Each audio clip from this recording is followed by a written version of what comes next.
A Agência Nacional de Transportes Terrestres, o Ministério dos Transportes, Portos e Aviação Civil, a Secretaria de Parcerias de Investimentos da Presidência da República e a Empresa de Planejamento e Logística agradecem a presença de todos. Convidamos para dar início ao workshop sobre o edital de Rodovia Integração do Sul, o diretor-geral da Agência Nacional de Transportes Terrestres, senhor Mário Rodrigues. O secretário adjunto da BPI, o senhor José Bedaglia. Representando o secretário nacional de Transporte Terrestre e Aquaviário do Ministério de Transportes, Portos e Aviação Civil, o senhor Stéphane Quebeau. O superintendente de Exploração de Infraestrutura Rodoviária da NTT, o senhor Fábio Freitas.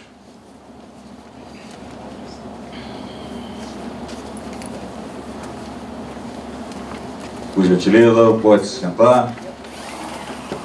Registramos a presença dos diretores da NTT, Elizabeth Braga, Sérgio Lobo e Weber Siloni.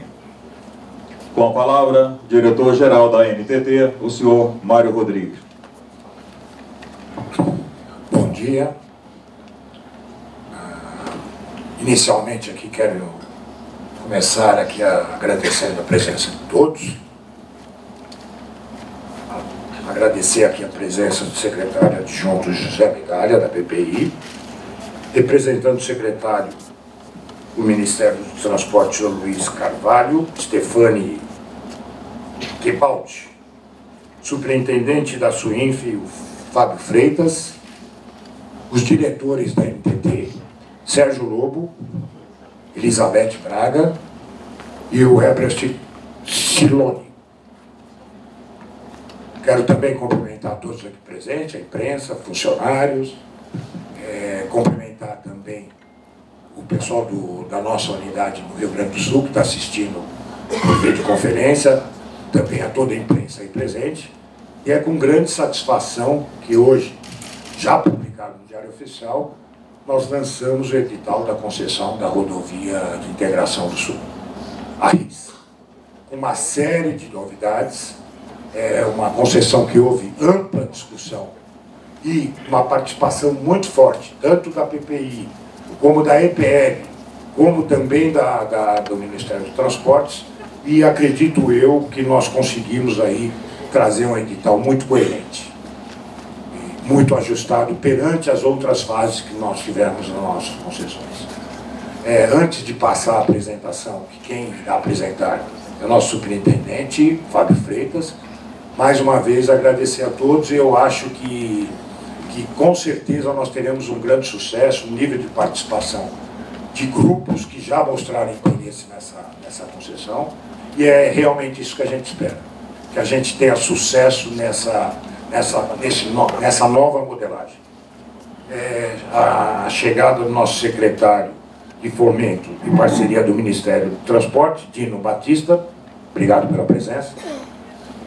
Enfim, pessoal, hoje a ideia é, nesta apresentação, nós mostrarmos o que é este novo modelo, o que está incorporado dentro dessa nova concessão, e mostrar aos senhores, divulgar alguns detalhes da concessão. Lógico, nós não vamos falar aqui, é uma apresentação resumida, mas muito bem, ela está muito esclarecedora sobre as exigências principais. Temos aí um nível de investimento de mais de 13 bilhões ao longo de toda a concessão, várias obras, várias inovações, tanto na área operacional como de auxílio ao usuário, obrigações, mudanças até no modelo que a gente vinha praticando. Então, se alguém da mesa quiser fazer alguma... Dino, quer fazer alguma colocação? Mário, eu queria só realmente parabenizar a equipe toda, a NTT, lá no Ministério, na EPL, queria ressaltar o trabalho que a EPL fez de apoio nesse momento todo, lá anteriormente com o nosso amigo Medalha na presidência e hoje Jorge lá, foi fundamental. E nós do Ministério esperamos que após esse tempo todo de debate, de aperfeiçoamento do modelo, que contou também com todas aquelas discussões do Tribunal de Contas, agora a gente possa realmente ter uma sequência de licitações, ou seja, que a RI seja apenas a primeira de uma sequência que teremos no setor rodoviário. Agradeço aí toda a preparação e organização desse evento também. Medalha. Só fazer uma saudação aos presentes, ao mesmo tempo que renovo os parabéns que eu dou para a equipe. Foi um longo período de estudos, acho que envolveu técnicos do governo, envolveu técnicos do Tribunal de Contas, envolveu a sociedade do Rio Grande do Sul discutindo exaustivamente o modelo dessa concessão. Posso afirmar que é o melhor modelo que nós todos fomos capazes de construir. Acho que tem uma evolução extraordinária em relação aos modelos anteriores. Nós aplicamos muito da experiência acumulada e muito da experiência internacional. Então, eu pediria, antes de mais nada, que quem tiver contato com a modelagem, quem analisar o edital, o faça com profundidade e com olhar para o futuro. Porque o que queremos aqui é ter um sistema eficiente de concessão e de manutenção e valorização do patrimônio público a favor do usuário. Isso é o que nos norteou e acho que precisa ser visto sob essa ótica. Então, mais uma vez, parabéns a todos que se envolveram, parabéns por terem conduzido uma discussão que nos trouxe uma convergência e que isso vai permitir com que nós inauguremos uma nova fase nas concessões rodoviárias. É isso. Stefani. Obrigado, Mário. Bom dia a todos. Eu vou só complementar a fala dos meus colegas. De fato, a gente está falando de um projeto que foi desenvolvido por uma equipe multidisciplinar, que foi lutador e que conseguiu propor um projeto robusto para a melhoria da infraestrutura do país. Então, tomara que a RIS tenha o sucesso que todo mundo espera. Obrigado. Bom, eu já tinha parabenizado a todos. Realmente foi um trabalho de equipe, muita inovação. E não posso deixar de ressaltar aqui também o papel do Tribunal de Contas da União, que muitas vezes a gente acha da rigidez como eles tratam. Eles ajudaram muito a gente estar construindo esse modelo. Ao Ministério Público também, no TCU, teve ampla participação. Então, esse edital foi amplamente discutido, apresentado, várias discussões, foi um longo prazo aí para a gente conseguir chegar nesse modelo. Espero que a agência, o país, ganhe com isso e que essa concessão seja um sucesso. Muito obrigado. Eu passo agora a palavra para o Fábio Freitas, que ele vai fazer uma apresentação detalhada deste nosso novo edital. Muito obrigado. Rapidinho, o Medalha falou um ponto aqui que eu esqueci de ressaltar, foi realmente o processo de participação social desse edital. Tá? Não foi algo comum. Tem aqui alguns colegas que participaram lá presencialmente, eu diria, não das audiências públicas, mas das batalhas que tivemos no Rio Grande do Sul. Mas antes de mais nada, eu queria realmente ressaltar a importância que há dessa participação social real. Ou seja, no Rio Grande do Sul, nós tivemos a sociedade, a esfera política, todo mundo participando de forma ativa na construção desse projeto. Então hoje, eu não tenho dúvida nenhuma que nós não teremos problemas que tivemos em algumas concessões passadas, que depois de 3, 4 meses da concessão, do contrato assinado, o concessionário iniciando os seus trabalhos, aí a sociedade percebe, ou algum político percebe, que faltou um contorno, ou que aquele contorno vai matar uma determinada atividade econômica de uma determinada cidade. Isso sempre foi muito comum, um processo de participação social, a gente chama de para inglês ver, né? Ou seja, era feito um processo onde ao final já se sabia qual era o resultado, a gente não ia mudar nada, e na verdade a sociedade não participava e só vinha reclamar e trazer uma dificuldade enorme de administração do contrato aqui para a NPT com solicitações infindáveis de alteração contratual, de alteração de escopo, inclusão de acessos, de intervenções, etc. Então eu queria realmente ressaltar a importância desse processo. Nós fizemos, foram 6 ou 7 sessões presenciais no Rio Grande do Sul, fora uma quantidade realmente que eu não tenho informação de quantas foram as reuniões com os COREDs, com as esferas políticas locais. Então eu acho que a gente tem que conseguir esse tipo de participação em todas as nossas construções de concessão. Concessão é um processo, é um contrato que vai durar 30, 35 anos, e a sociedade ela precisa realmente ter esse tipo de participação que os gaúchos realmente tiveram. A gente teve sorte que alguns dos condutores desse processo pelo nosso lado também eram gaúchos, então a gente teve uma facilidade aí de trato com os nossos colegas gaúchos. Mas todos os estados envolvidos nos próximos processos de concessão deveriam ter o mesmo cuidado, a mesma acuidade na avaliação que os gaúchos tiveram. Então eu queria realmente, sei que hoje aqui é um processo, é um momento de muita discussão também com os órgãos de mídia, e seria muito importante que a mídia ressaltasse esse processo que aconteceu lá no Rio Grande do Sul e chamasse todos os estados a participar da mesma maneira que aconteceu no Rio Grande do Sul. Fábio? Bom, queria agradecer, Mário, sobretudo nesse período curto que eu estou aqui na agência, a todos os diretores que têm apoiado a SUINF no seu trabalho. Agradecer o apoio do Ministério dos Transportes, da EPL e do PPI nesse processo de finalização do edital da Rodovia de Integração Sul, porque realmente foi uma batalha que eu comecei lá no Ministério, né, alguns meses atrás, e tive a oportunidade de estar aqui na agência nesse momento de conclusão de todo esse processo.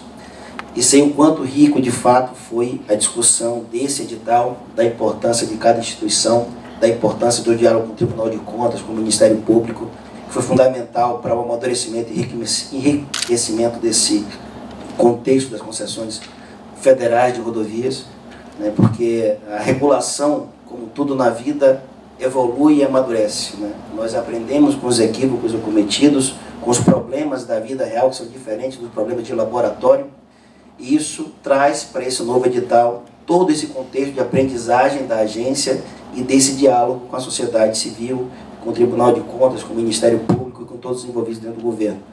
Vou pedir permissão para ficar em pé e fazer a apresentação ali, que eu me sinto um pouco mais à vontade.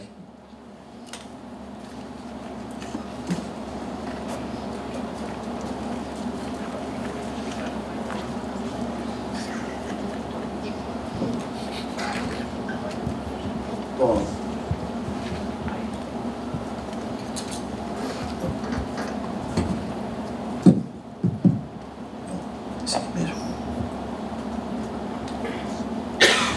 aqui é o trecho que estamos falando da concessão. Ao todo são 473,4 quilômetros de concessão, envolve 4 rodovias federais, tá?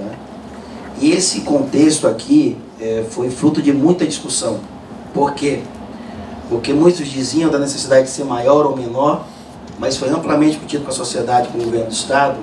E esse trecho, para vocês terem ideia, mais de 70% da economia do Estado vai passar por esse trecho. Então é fundamental para o desenvolvimento da economia do Rio Grande do Sul. Esse trecho está todo duplicado, está com a sua fluidez garantida, está bem servido do ponto de vista de infraestrutura. São 13,4 bilhões de investimentos e operação ao longo de 30 anos. É um contrato que está tendo a TIR de 9,2% e a sua tarifa de referência para cada 100 km é R$ 7,24. A expectativa de geração de 4 mil postos de empregos diretos e 8 mil indiretos. Isso também, sobretudo ali para o Rio Grande do Sul, que vem atravessando uma crise econômica severa, como todo o país. Nesse contexto do governo e da parte de infraestrutura e da agência, na sua colaboração com esse ato, de voltar a gerar emprego no país, né? A construção civil e a infraestrutura é que tem a capacidade de gerar mais empregos, é ter a capacidade nesse momento de retração econômica fazer o impulso que a sociedade e a economia do país necessita. Vamos agora falar um pouco sobre como é que é conduzido esse processo de concessão. Tá? No primeiro ano são os trabalhos iniciais, a recuperação da sinalização, para que no primeiro ano o usuário já tenha a sensação de estar rodando uma via concedida, pelo conforto e pela segurança que essa via vai proporcionar ao usuário. Do segundo ao quinto ano é a recuperação estrutural da rodovia. E no terceiro, no próximo slide vocês vão reparar, já começa aqui a duplicação do trecho da 386, né, que é considerado lá a rodovia da morte, onde está o maior gargalo da infraestrutura do Rio Grande do Sul. E esse calendário de duplicação, ele também não é por acaso. Né? Foi um trabalho árduo da EPL, junto com o Ministério, a agência e a sociedade civil local, o governo do Estado, a Secretaria de Transportes, de identificar quais eram os pontos principais de estrangulamento da rodovia e por nível de severidade desse estrangulamento e também de severidade de acidentes. Então esse calendário foi montado com o objetivo de cumprir toda a duplicação, começando pelas áreas que têm essa maior severidade, tanto do ponto de vista de acidente quanto a necessidade de duplicação, além de, nesse prazo, vocês podem ver que vai até o 18º ano, tem duas questões muito importantes aí. Você não tem uma concentração de capex muito alta em nenhum período curto, o que significa que a possibilidade de financiamento desse projeto é muito maior, e você fazer tranches de financiamento mais racionais, e aí você exige menos, vamos dizer, de garantias de musculatura da empresa que vai estar tocando esse projeto, para que você possa também dar ampla participação e não acontecer o que tem acontecido na terceira etapa, onde se esperou um financiamento muito alto do BNDES, ele, por conta da questão econômica, não aconteceu e todas estão em dificuldade. Então, aqui é uma maneira um pouco mais racional de distribuir os investimentos ao longo de todo o período da concessão, e isso também atendendo à necessidade local. Vou voltar um pouquinho aqui só para demonstrar os dispositivos, porque é muito importante e é comum no dia a dia aqui da agência. Eu tenho percebido que muitas vezes um retorno, uma passarela, né, um acesso ao município que não é previsto durante as discussões, e aí talvez a grande vantagem desse processo ter sido longo e ter sido muito detalhado, envolvendo os COREDs, que são os Conselhos de Desenvolvimento Regionais do Rio Grande do Sul, de todas as regiões por onde esse projeto passa, envolvendo as prefeituras e as suas lideranças, para que a gente fosse discutindo a necessidade real de cada localidade, sempre tendo como parâmetro atender dentro da melhor técnica, sem também onerar demais a tarifa, mas buscando resolver os principais gargalos e problemas da rodovia. Com relação à operação, que também é reconhecido lá no Rio Grande do Sul, quanto é importante a operação ali da 290, quanto de vidas consegue se economizar e salvar efetivamente com essa operação, sobretudo a operação verão ali, que é bastante complicada. Então a operação, você vê, tem 14 ambulâncias envolvidas, sendo 4 UTIs, fora os outros equipamentos. Isso é fundamental para demonstrar que, por exemplo, nesse eixo da 386, que é um eixo que tem uma topografia complicada, tem um perfil de rodovia bastante desafiador, tem uma serra, onde você de um lado tem um paredão e do outro tem um rio. A importância desses equipamentos para qualquer acidente ou qualquer ocorrência, você poder liberar a rodovia ao trânsito.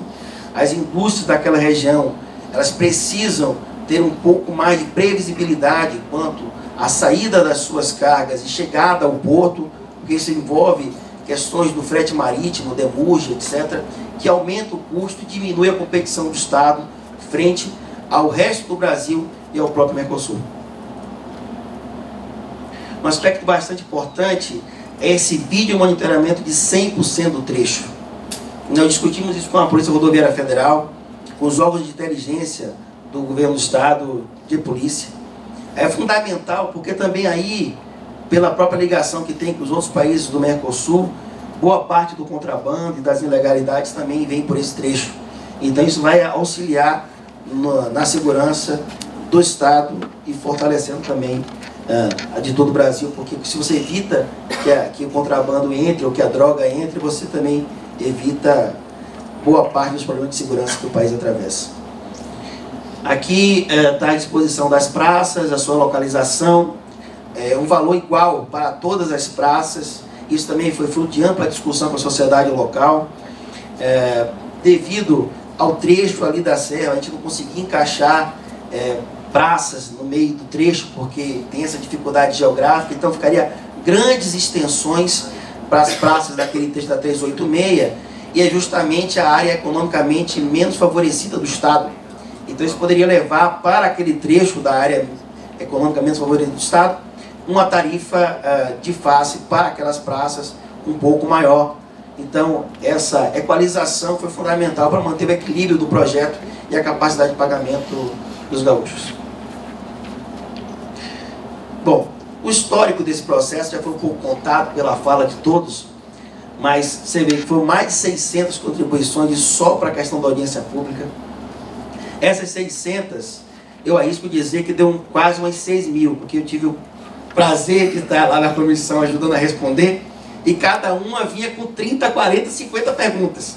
Aí se você for somar as perguntas de cada uma, vai dar realmente um volume significativo de participação social nesse processo.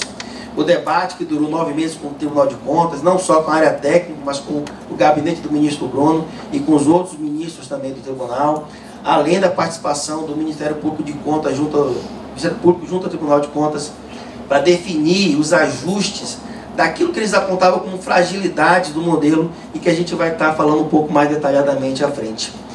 Além aqui de novamente agradecer a sensibilidade da diretoria de, nesse processo de discussão, nos auxiliar no ajuste aí com a deliberação para os modelos de concessão rodoviários, atendendo a essas preocupações e a esses, vamos dizer assim, pontos de fragilidade que estavam sendo identificados durante o debate. Aí sai finalmente o acórdão e publicamos na data de hoje o edital.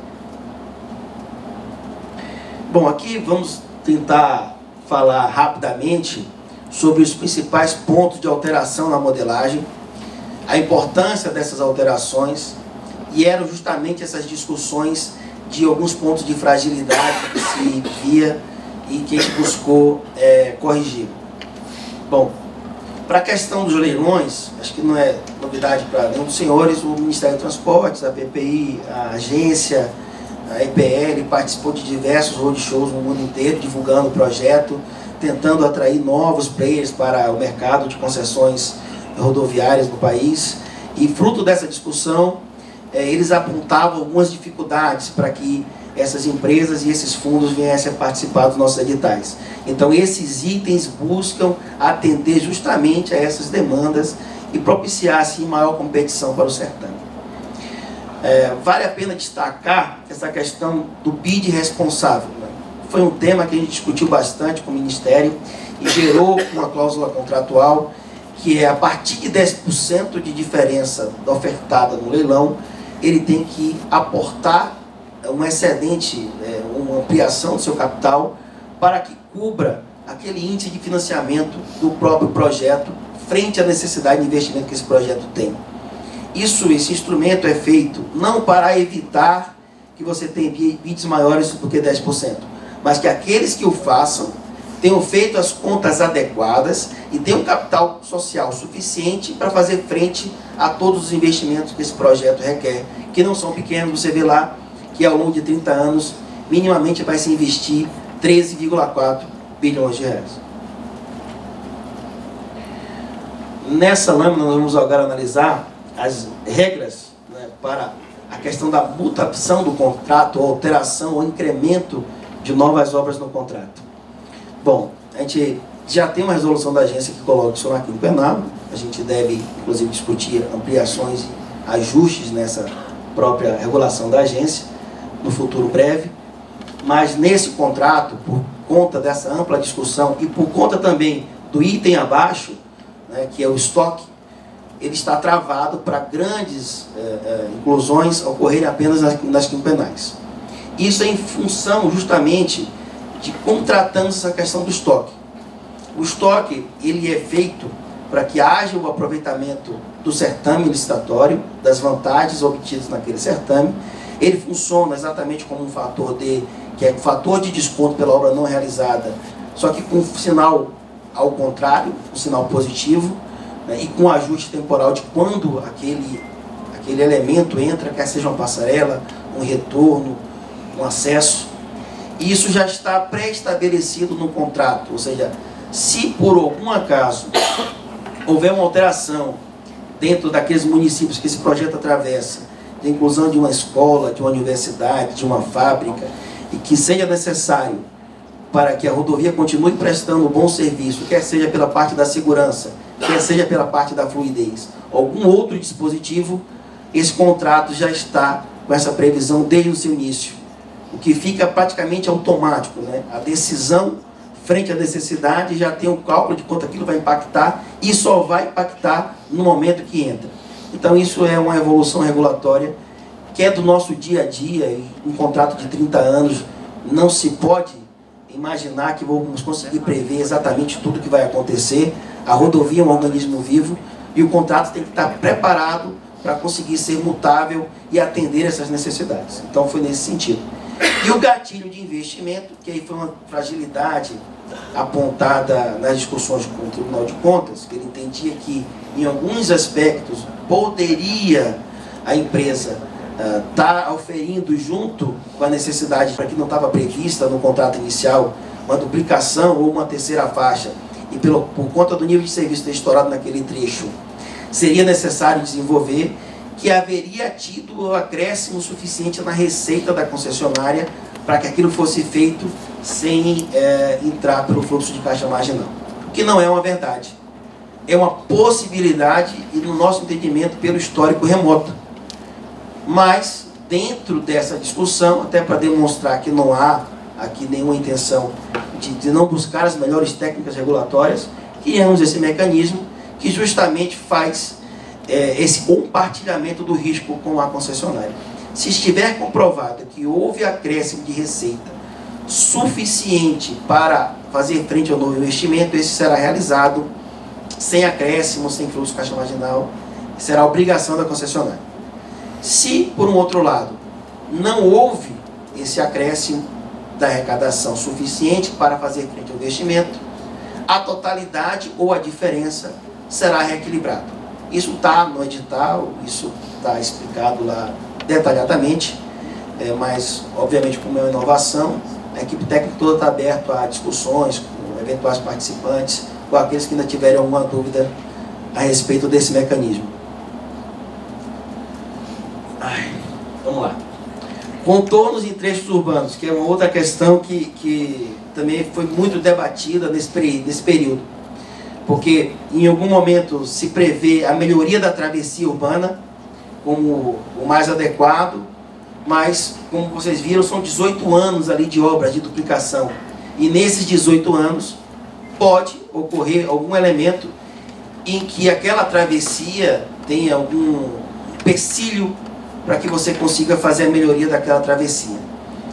Nesse momento, acho que partirá a princípio da concessionária que estará no dia a dia lá lidando com as prefeituras e com o trecho, de propor à agência a nova alternativa, quer seja um contorno completo ou parcial do trecho. Isso vai ser avaliado tecnicamente pela agência e, em caso entendamos que é o mais recomendado, será feito então os dois projetos para que apenas a diferença faça parte do reequilíbrio. Outra inovação é essas regras de governança corporativa, que estava, na verdade, a gente entendia que estava implícito nos outros contratos, a partir do momento que essas empresas todas estavam listadas na Bolsa, mas como havia aí uma dúvida, deixamos agora mais claro no próprio contrato essas questões de governança corporativa, compliance e regras para se tratar com as partes relacionadas. Aqui é o passo a passo do cronograma, tá? Esperamos que ele seja cumprido fielmente à risca e que em 8/2/19 haja a assunção da nova concessionária no trecho. No mais, é agradecer a participação e a presença de todos, saudar a todos que estão nos vendo, nos ouvindo lá no Rio Grande do Sul e nos colocar à disposição para as perguntas.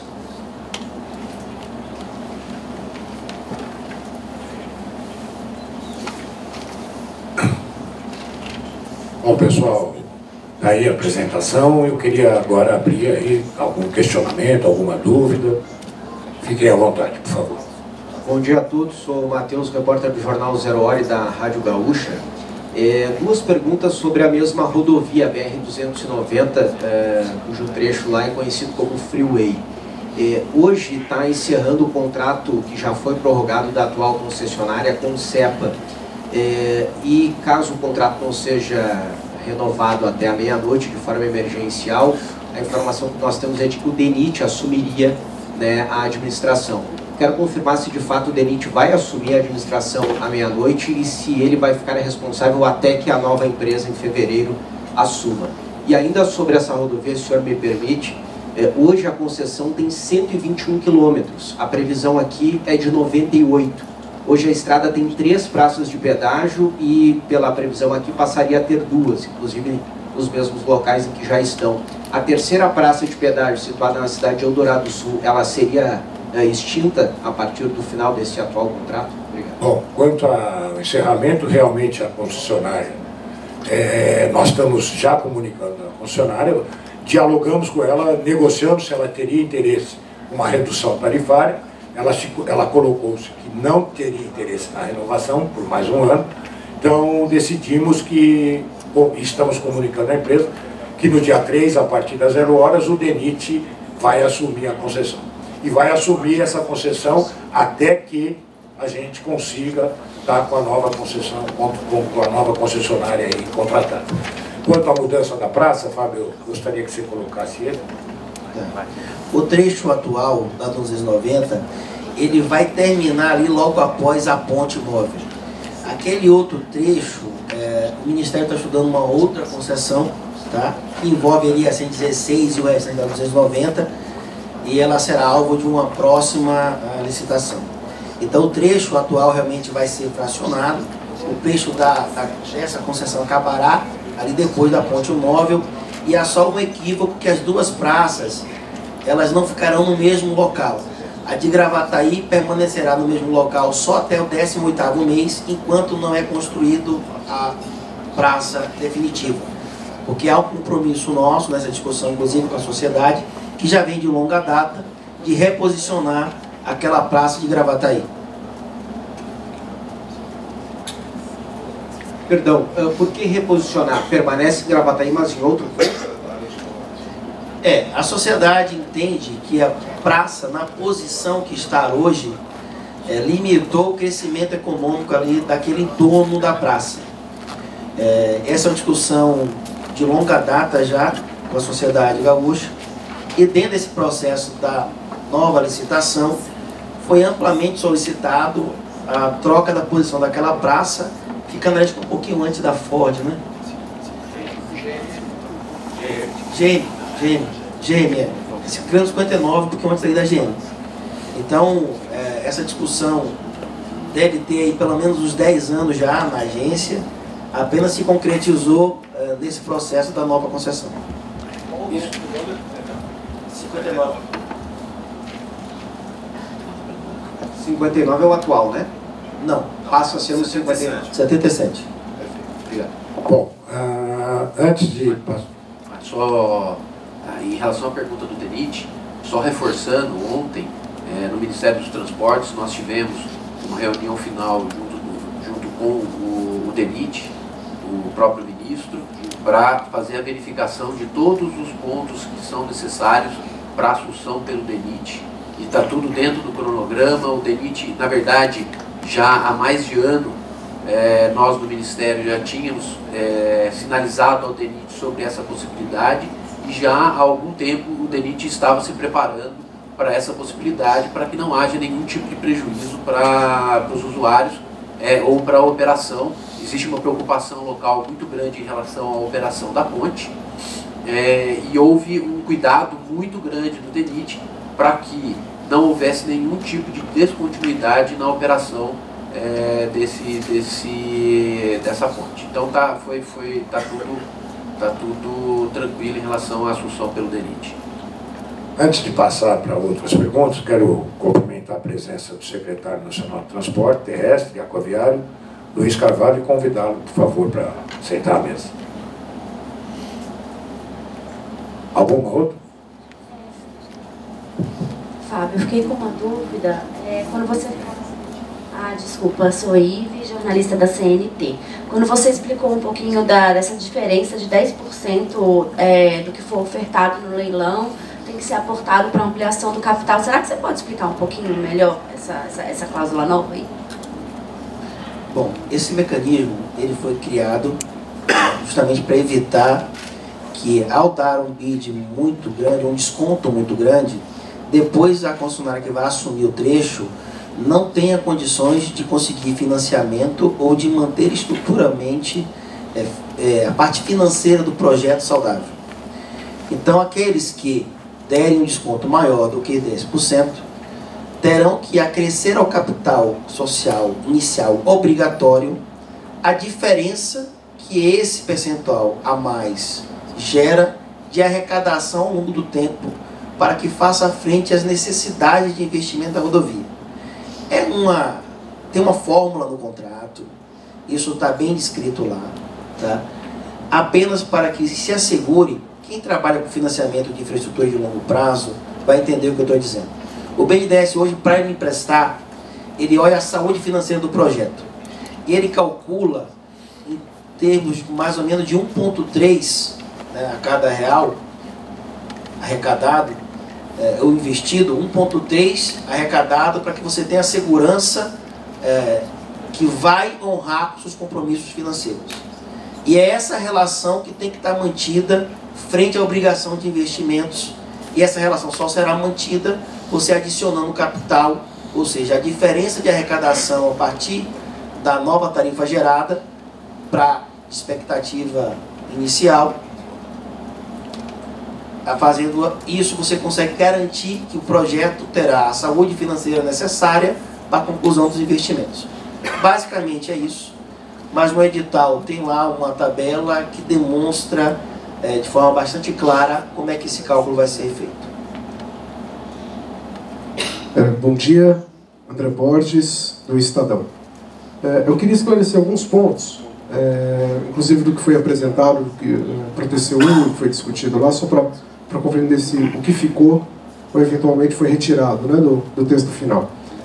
Tinha uma proposta que previa que não seria permitido que se entrasse nenhuma obra de grande porte nos primeiros 5 anos e nos últimos 5 anos da concessão, nesse prazo de 30 anos.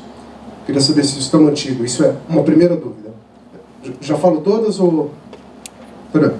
Ok. Outra dúvida é o seguinte. Falava-se que para, por exemplo, construir um contorno, né? uma obra, uma grande intervenção, além desse acompanhamento da NTT, óbvio, a agência acompanha tudo que vai entrar no contrato. Então, acho que não basta só dizer que a NTT vai monitorar isso. Se previa também, com o TCU, que se realizasse audiência pública, se fosse acontecer alguma intervenção desse porte. Queria esclarecer se isso também está previsto. Outra coisa, a extensão, só para confirmar e ficar claro para mim, a extensão do prazo do contrato passados 30 anos, 5 anos até no máximo 10 para efeitos de reequilíbrio financeiro, é isso mesmo? E fica proibida qualquer outra negociação de prazo? Também só mais um esclarecimento.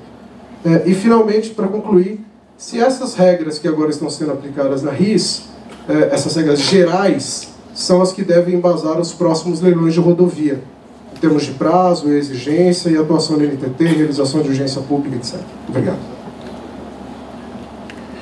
Começando do final para o início, sim, essas regras vão ser aplicadas para as demais concessões daqui para frente. Também a questão dos 5 primeiros anos e 5 últimos anos está confirmado, é isso mesmo, tá? A grande questão aí, se for de reparar, é que quando a gente prevê ali um estoque, o estoque ele deve abarcar qualquer necessidade que tenhamos aí nesse período. E quanto à inclusão de investimentos de grande vulto, isso já está travado na quinquenal, e a quinquenal já pressupõe um processo de audiência pública. Então, para todas as respostas, eu acho que é sim, e tudo já foi encaminhado e discutido para que tenha a necessária, a discussão com a sociedade que vai ser afetada com a alteração do projeto.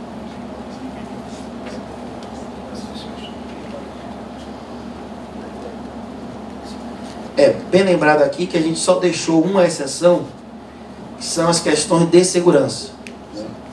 Que aí, se houver aí alguma necessidade apontada de segurança, ou um trecho onde de repente começa a ocorrer muito acidente ou muito atropelamento, a gente aí tem que dar o tratamento necessário, que eu acho que a principal função de qualquer ente público é salvaguardar a vida humana.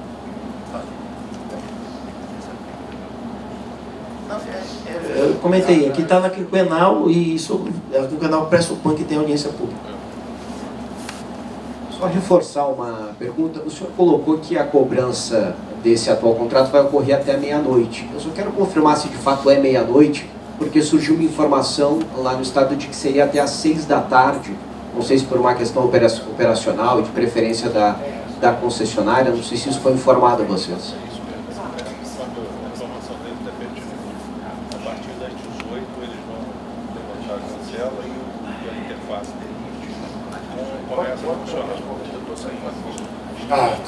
Realmente a partir das 18 horas vai ser levantada a cancela. A sua informação é pertinente. O que foi acertado com a concessionária ontem é que a partir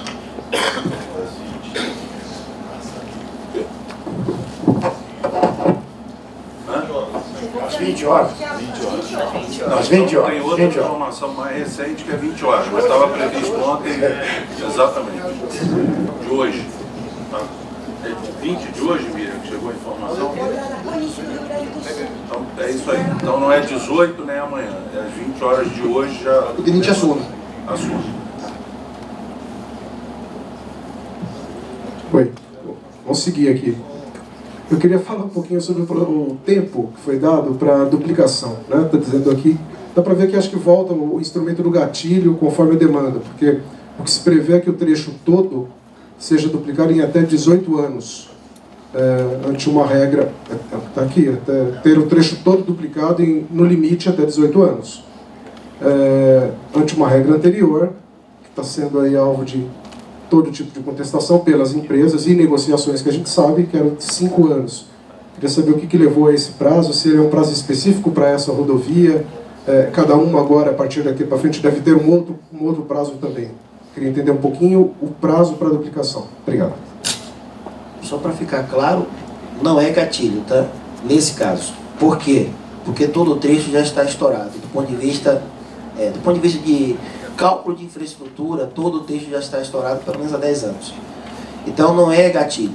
Há necessidade de duplicação. Há necessidade. O que foi feito junto com a sociedade foi discutir essa necessidade, o volume de investimentos e o valor resultante da tarifa. Dinheiro no tempo custa. Se eu antecipo investimento, a tarifa fica mais alta. Quanto maior for a antecipação de investimento, maior será a tarifa. Então a discussão com a sociedade local, com o governo do Estado, Secretaria de Infraestrutura, os prefeitos da região e todos que se envolveram nesse debate, foi de chegar a um equilíbrio entre a necessidade de investimento em duplicação e a tarifa resultante disso. E buscando trechos homogêneos aonde você conseguir segmentar a necessidade por hierarquia de severidade, como foi apresentado aqui.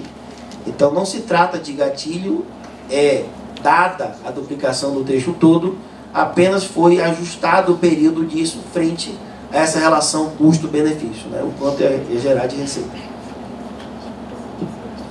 Mais alguma pergunta? Senão nós vamos encerrar. Deixa eu só complementar então.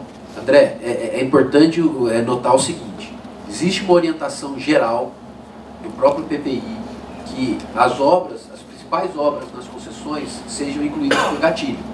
E essa orientação geral nós iremos manter nos demais projetos. O que ocorre nesse projeto específico? O gatilho já estourou. Então, como o gatilho já estourou, não cabe a gente conversar sobre gatilho de duplicação nesse contrato. Então, nota que, apesar de estarmos colocando nesse contrato uma definição de quais são os anos a serem finalizadas as obras, isso não significa que a orientação geral não está sendo respeitada, porque simplesmente não cabe nesse projeto. Não sei se ficou claro esse entendimento, André. Tá, tudo bem. Só um ponto, então, para esclarecer também, aproveitando, a gente está falando da RIS, mas no próprio PPI, eu contei aqui 3, 6, 7 estradas que também estão com cronograma previsto para leilão nesse ano Eu gostaria de saber se isso está confirmado ou se a gente deve ter apenas a RIS neste ano. O que está previsto efetivamente para acontecer até dezembro? Cada um desses empreendimentos tem o seu cronograma próprio, né? Então, em alguns casos, nós conseguiremos fazer o edital e assinar contrato. Em alguns casos, nós, pelo cronograma, publicaremos o edital. Em alguns casos, pelo cronograma, nós concluiremos os estudos da concessão, tá? Então, no site do PPI existe a cronologia para cada um desses empreendimentos. Aquele cronograma, portanto, do PPI que está hoje lá, que a gente enxerga, está mantido. Ele está mantido, sujeito a pequenas alterações ao longo do tempo, mas em princípio o que está valendo hoje está publicado. Mas, André, presta atenção lá no site, que existem 4 projetos qualificados no PPI, que o que se prevê para esse ano não é licitação, é finalização dos estudos. São aqueles 4 projetos que nós estamos fazendo junto com a EPL e o AFC, que é do Banco Mundial. Previsão de leilão mesmo, previsão de leilão. Não, tanto que a qualificação que aconteceu não é do empreendimento, é do estudo do empreendimento. Pode ler, ver certinho no site que o que foi qualificado é o estudo daquele empreendimento. Se tiver coisa diferente lá no coisa, está errado. Precisa ver, gente, tem previsão de leilão, data de leilão prevista, falando de terceiro e quarto trimestre deste ano, as 7 rodovias. Eu não estou inventando, está lá no site. Existem 4 que realmente a gente está, os estudos que foram qualificados. Tá? Bom, a gente vai encerrar a sessão, nós vamos deixar aqui, nós estamos à disposição, a imprensa e qualquer pessoa, qualquer dúvida desse edital. Esse edital já está no site, já está publicado, então a NTT fica de porta aberta aqui, como certeza o Ministério, a EPE. Se tiverem mais algumas dúvidas, estamos à disposição a qualquer momento. Queria agradecer a todos, mais uma vez, agradecer efetivamente a todo o trabalho e esforço que a NTT, Ministério do Transporte, EPL, PPI, foi realmente um trabalho muito satisfatório. Eu acho que a gente conseguiu aí chegar num modelo muito melhor que os outros, e eu vou deixar para comemorar a hora que a gente bateu o martelinho lá na Bolsa de Valores. Então é sobre isso aí, Mário, só sobre isso mesmo. Expectativa, né, de interesse. A gente tinha um perfil antes de empresa que entrava nas concessionárias, né? Era marcado pela presença das grandes empreiteiras que estão na situação que estão. Então, acho que não há de se esperar. Queria saber um pouco disso. O ministro falou ontem de 3 grupos interessados. O que a gente pode esperar em termos de concorrência, é isso mesmo? E se a gente deve esperar empresas de fora ou não? Ou são conjuntos de empresas menores do Brasil? É isso aí. Olha, só para você ver, ontem a gente discutiu muito sobre a questão do prazo para a gente promover o leilão. Nós mantivemos 100 dias, porque teve um trabalho muito amplo do Ministério, dos órgãos, em estar visitando, buscando investidores internacionais. A gente acredita na grande participação. Quando o ministro fala de grupos, são grupos que já mostraram interesse, que hoje já operam rodovia aqui no país, são grupos aí que a gente tem a certeza da participação. Mas o que a gente espera realmente, até por isso mantemos os 100 dias, é que a gente, quanto mais concorrente tiver, melhor, e acredito muito na participação de empresas internacionais. Bom, estou encerrada a sessão, muito obrigado a todos. Parabéns para todos que participaram e, repito, vamos comemorar quando a gente cravar o leilão. Muito obrigado.